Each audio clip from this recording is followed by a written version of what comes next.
We no longer just change faces. We change powers. We're gonna be uniquely programmed weapons of mass destruction. What's going on guys? Narito ang Tagalog breakdown ng Marvel Secret Invasion Episode 3.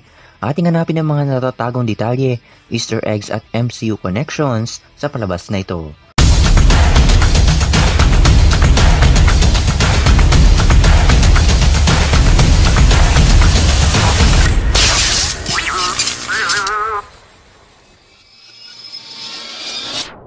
Before we begin, you can comment down below to join in my custom shoutout. Nagsimulang episode kay Beto na isa sa mga ni-recruit ni Gaia mula sa unang episode at una nilang trabaho ang kamuntikan ng pagpapasabog ng United Nation plane. Makikita natin dito ang makina upang makagawa ng Super Skrull at balak ni Gravik na gamitin ang mga Super Skrull bilang tikapagwasak na planetang Earth. Nagkaroon muli ng flashback sa taong 1998 kung saan dito una nagkita sina Fury at Priscilla. Nag-usap ang dalawa kung anong ginawa ni Priscilla habang wala si Fury. I wept on your pillow every night. I grieved for you.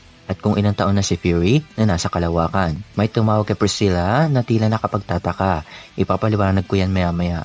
Nagkaharap sina Talos at Gravik at napapalibutan tayo ng ilan sa mga tauhan ni Gravik na kinopya ang mukha niya. Matapos masaksak si Gravik, akala natin masasaktan siya.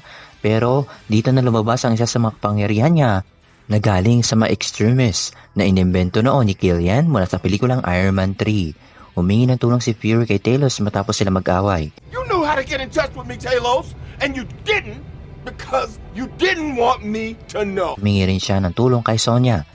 Pinasok nila ang tahanan ng isa sa mga tauhan ni Gravik at agad nalaman ni Fury na hindi si Talos ang nasa telepono sa pamamagitan ng Nobody calls me Nick, Bob.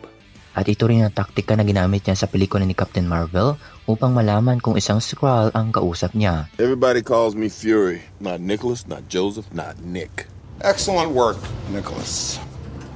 Matapos makuha ni Fury ang passcode kay Gaia, muntik na makatakas si Gaia pero siya ay binaril ni Gravik.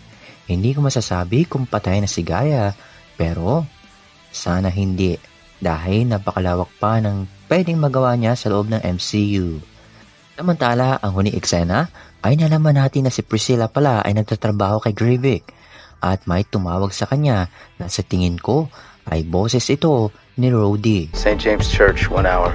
Kung si Rhodey man ay isang Skrull, malaki ang epekto nito sa buong MCU. Lahanin natin na isa itong spy story kaya napakaseryoso at halos hindi natin alam kung anong mangyayari sa susunod. At higit sa lahat, hindi ligtas ang sino man sa palabas na ito. Ito ang M-Stream.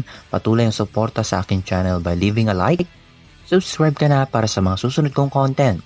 Dito lang yan sa paborito mong channel. See you on the next one. My daughter's name stays out of your mouth.